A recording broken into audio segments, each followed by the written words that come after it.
Ladies and gentlemen, hey, hi, how you doing? Welcome back to the channel. Thank you so much for stopping by. When I say there has been some weapon tuning in Warzone lately, I mean it. We just had the whole mid-season update and the Season 5 Reloaded update a couple days back where we saw quite a bit of weapon tuning added in. And then just like, I want to say 36 hours after that, we had a small tuning update that was just directed at the DMR.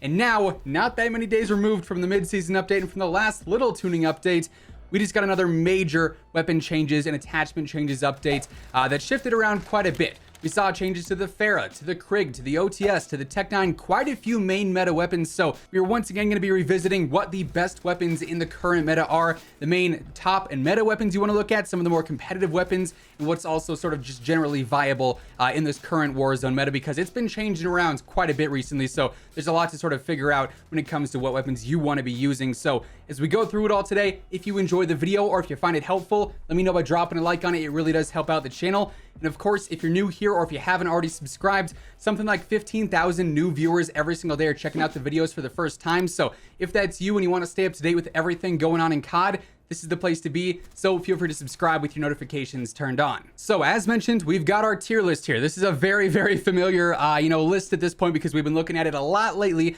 But we are back yet again because we've got quite a few weapons to shift around. Some things are dropping down to viable. Other weapons indirectly could even be bumped up into competitive, and things could, raise and lower even if they weren't touched, because this weapon affects that weapon in certain ways. But the first thing we got, of course, is the AK-47 from Cold War. Currently, I have it in competitive. It got the whole recoil rework, and I'd say it still stands there, honestly, strictly because of its versatility. This thing is a great sniper support option. You can build it in so many different ways. If you want to use the regular suppressor or the GRU suppressor, if you want to use no barrel, if you want to use the Liberator or the RPK barrel, like there's so many different options for an AK build right now. I think it has to be in competitive, strictly based off its versatility, and obviously it did change up a bit, but I don't think that really affects its ranking overall too much. It's still a top rifle. Now, the Farah ended up getting the whole damage nerf, but the multiplier increase, which essentially means that it's gonna obviously take more shots to kill in general because that base damage nerf, but if you're able to land shots to specific parts of the body, it'll still feel very good. It does require a decent amount of headshots, neck shots, and or chest shots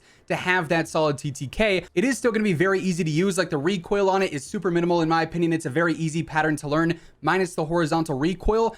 And to me, I do think it still stays as a competitive rifle despite taking a few extra shots to kill. Depending on where you are hitting an enemy, if it's in the limbs or the stomach, it's going to be slightly worse than before. Being accurate with it and hitting those upper body shots is going to be key, but I don't think that's that difficult over range, even just because of how easy the Farah is to use.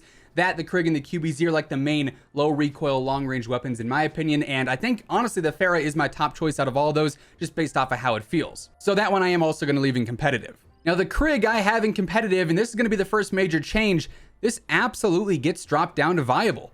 I mean, it's just not it anymore. They've done damage nerf after damage nerf to this thing, and now they ended up increasing the recoil on it and nerfing the recoil, so it's not going to be a straight laser beam. And when you factor that in, the real only reason the Krig was still being used even after the last mid-season update is because it took literally zero effort to shoot at 100 meters even. It was just a laser beam. You didn't have to control any recoil because there was none. Its TTK, as we've looked at many times over the past couple of days, is not good. Not to mention they also nerfed the neck multiplier on it, which was the only place the Krig was good in terms of general damage. So to me, the Krig is not worth running anymore. Yeah, it has low recoil, but the Farah and the QBZ and these other rifles are going to reward you way more, even when they're not really taking that much more effort to use. So to me, I would not recommend the Krig. You could use it if you really wanted to, but it's nothing special. Now, the QBZ, it's been sitting in viable here for a while. It's definitely a competitive weapon. I don't think it's top meta.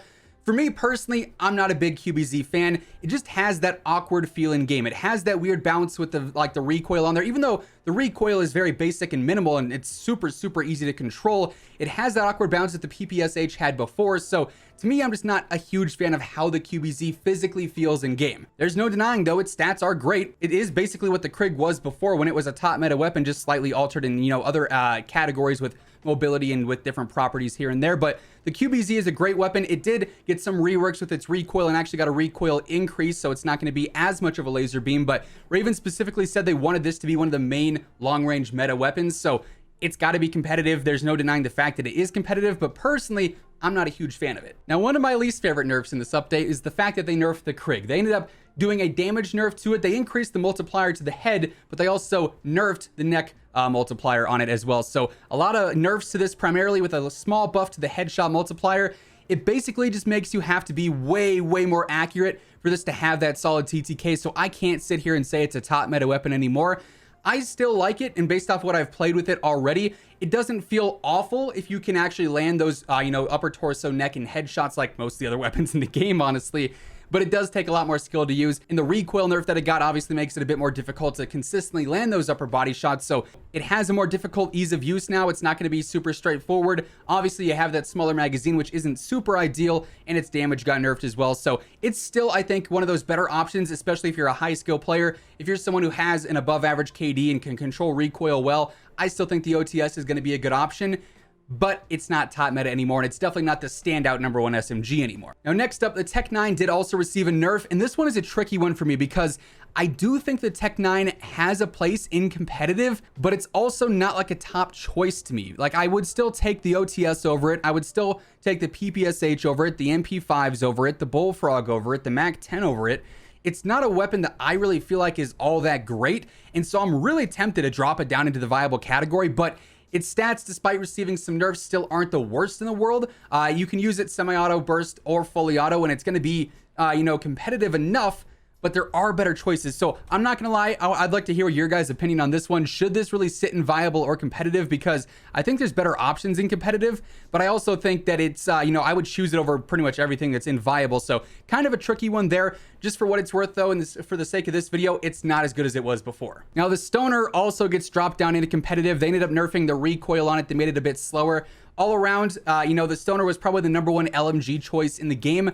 Now, though, I think it's still one of the better options, but it's very competitive between the PKM, between the MG82, which is the fastest killing weapon in the game, between the Bruin even. So it's definitely in line more with the competitive category now and not so much a clear #1 choice. Another surprising thing that they changed is the fact that the AUG now is definitely a lot more viable. I don't think I can go out and say that this thing is 110% fully competitive now, just because it's still not like what it once was when it was breaking the game. Like, it's not going to be the OP, broken, busted AUG that we once knew. It's definitely way better than it was before, but I'm not convinced enough yet, based off of my usage with it, that it's a competitive weapon. It's just awkward over range, especially while its recoil was a bit, smoothed out in this last update where it got the buff, and it's going to be slightly better with like the titanium barrel, which has that faster fire rate.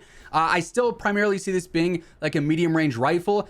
But if that's the case, it wouldn't be my #1 choice for mid-range. I'd much prefer using something like an AK-47, an XM4, an M4, So, like, there are some options that I'd take over that. So I don't think it sits in competitive yet, but it's definitely decent and way better than it was a couple of updates ago. Also, the M16 did see some barrel buffs.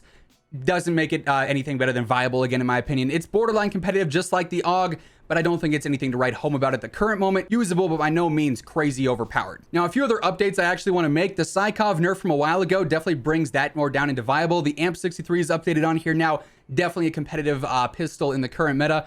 But really, I don't think there's anything in the competitive category. I mean, obviously, these are the best weapons after this update. Everything in competitive is what I'd recommend for a lot of builds. But I don't think anything's a clear #1 choice here, like the CAR would be in the marksman rifle category, or the Swiss would be in the sniper category. Within the, the other snipers, the pistols, the LMGs, the SMGs and rifles, there's a lot of really solid options right now that are all very competitive within, their specific categories. There's quite a few viable weapons as well that could be used in certain situations. So it's an interesting meta we have now. Kind of an awkward one that we're going to have to get used to because the TTK overall is definitely dropping. They definitely, went ahead and looked at some of those better TTK weapons that we had in the game right now, and they definitely nerfed them. Like the OTS, for instance, the Pharaoh was really good over range.